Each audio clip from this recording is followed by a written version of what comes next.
আজি ৰাতিপুৱাই ডিলাৰৰ পৰা মোলৈ কল এটা আহিল যে মোৰ স্কুটিখনৰ নাম্বাৰ প্লেট আহিলে। দিনত মোৰ অলপ কাম আছিলে, কাম শেষ কৰি গধূলি সময়ত ভাইটি আৰু মই গলো নাম্বাৰ প্লেট লগাবলৈ।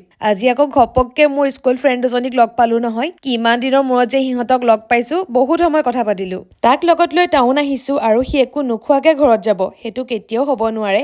বাকী কামবোৰ বাৰু হৈ থাকিব, কিন্তু খোৱাটো মেইন দেই। বেচেৰাৰ ভাওনা কৰি টোপনি খতি, লগতে গাটো অকনমান বেয়া হৈ আছিলে। পিছে আজি খানা কিন্তু তাৰ মতে অৰ্ডাৰ কৰিলো দেই। তাৰ আপত্তি মই সদায় শুনিয়ে থাকো যে এনেকে কৰবাত বোলে ওলাই গলে মই তাক লগত লৈ নাযাওঁ। আজি কিন্তু মনে মনে ভালো পাইছে চাগে। আগতে যেতিয়া তাক মই ফটো ভিডিঅ' উঠাই দিবলৈ কওঁ, সি বৰ টান পায়। আজি আকৌ চব নিজে নিজে কৰি আছে। এইকেইদিন যিহেতু শিৱসাগৰত ৰাস্তাৰ কাম চলি আছে, ইমান বেছি ধূলি হৈছে, ঘৰৰ পৰা অলপো ওলাই আহিবলৈ মন নাযায়। ভাবিলো আজি ওলাই আহোঁতে অলপ সৰহকে ঘৰৰ কাৰণে বজাৰ কৰি লৈ যাওঁ।